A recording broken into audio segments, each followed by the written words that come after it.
Today, we're going to talk about if real estate is actually a good investment. But before we do, don't forget, if you want to grow faster from a business and a personal standpoint, well, you subscribe. That's what you do, whatever platform you are coming from.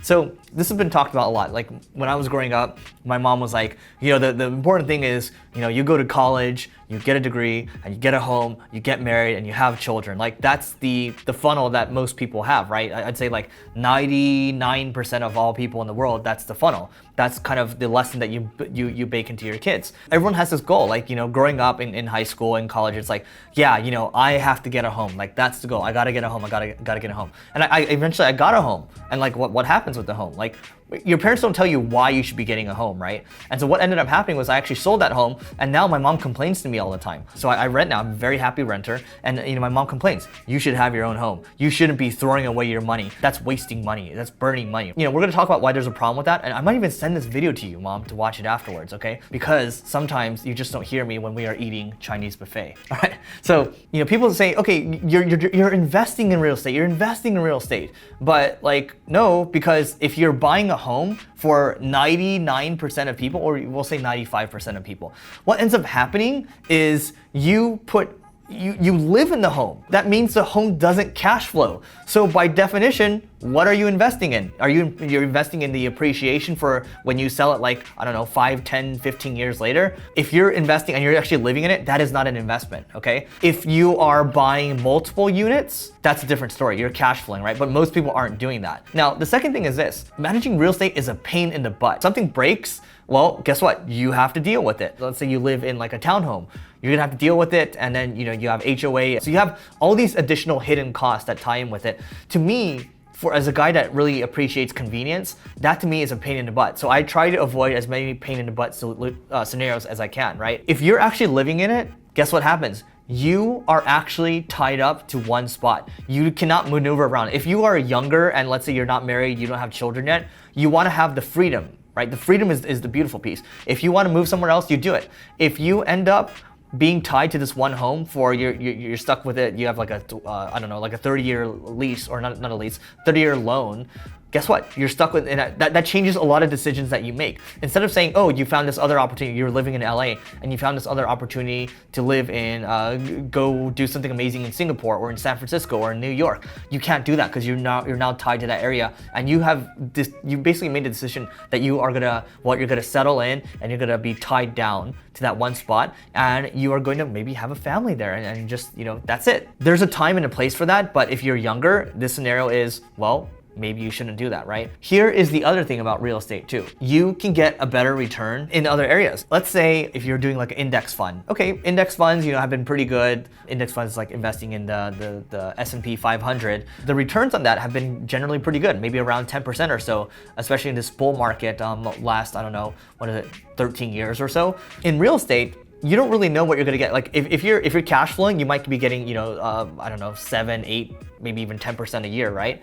But if you are living in it, you're not cash flowing on it, right? So that's a tough thing too. If you're watching this or if you're listening to this right now and you're probably interested in marketing, you're probably interested in business, what's to say you can't do a better job having your own thing where you have a better return than that?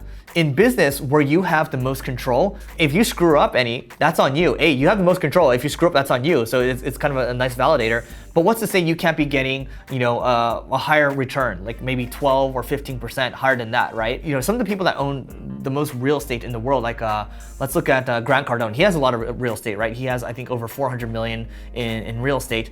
He rents. He owns all these different apartment complexes or multifamily units, and he rents those out. Those cash flow, and in return, he gets to he reinvests it back into business, and then he continues to deploy, and the pie continues to get bigger and bigger. Now, he constantly moves around, right? I remember at one period of time, he was in Malibu, and then he would move somewhere else, and then he just move it to these amazing spots where the landlord or whoever owns it would just kind of take care of everything for him.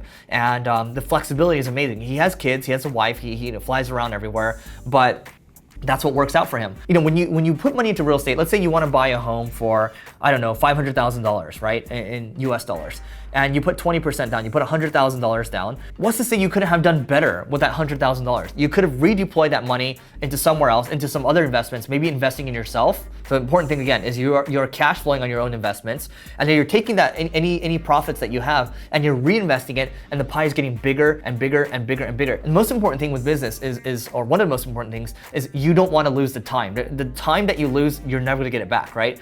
Whereas if you buy a home, you are stuck with it for, what are you getting from it? You're not getting better. Your business isn't getting bigger. You're just paying money to it. So to me, that you're throwing away money. Sure, you're paying down the equity of your home. Fantastic, right? But then you go to your job and you complain about how much you hate your boss, and you complain about what you do and how you and you cry about it, and then you come home and then you end up watching Netflix, and that's the rest of your life. Before you know it, boom, you're married, you have this home, and you have kids, you have a pet, and then okay, that's the rest of your life, right? That's fine if that's what you want. But what's not fine is if you complain about it and if you have a problem. That's when it's like you didn't do what you could have done, and you fell into this trap of this whole like, oh, real estate is the best investment. It's not always the best investment. People have different circumstances. I'm just saying, you know, this is kind of what I learned from my circumstances. It's not always the best thing. And if you can invest in yourself, you can get better and invest more money into something where you think you're confident in, where you can control it, like your business, for example, or even or even equities. Then you do that. You do that instead, because that cash flows. Again, what people fall into the trap of, because it's such a big topic, is it's like, yes, real estate is the best investment. Pour money into it, boom, you put a big down payment in, boom, you're stuck. And all of a sudden it's like, yep, that's it. That's your life. And you complain about it, okay? It's okay if that's what you're aiming for, if that's your goal. There's nothing wrong with that. But what's wrong is, again, if you complain with it, all right? Let me know what you think in the comments. Do you think I'm wrong? Do you think real estate's actually the best investment? Do you think there's other alternative sources of investment too? Let me know in the comments. And if you're coming from YouTube, don't forget to check out the next video over there. And don't forget to check out, or don't forget to rate, review, and subscribe, because it helps us grow. And we'll see you tomorrow.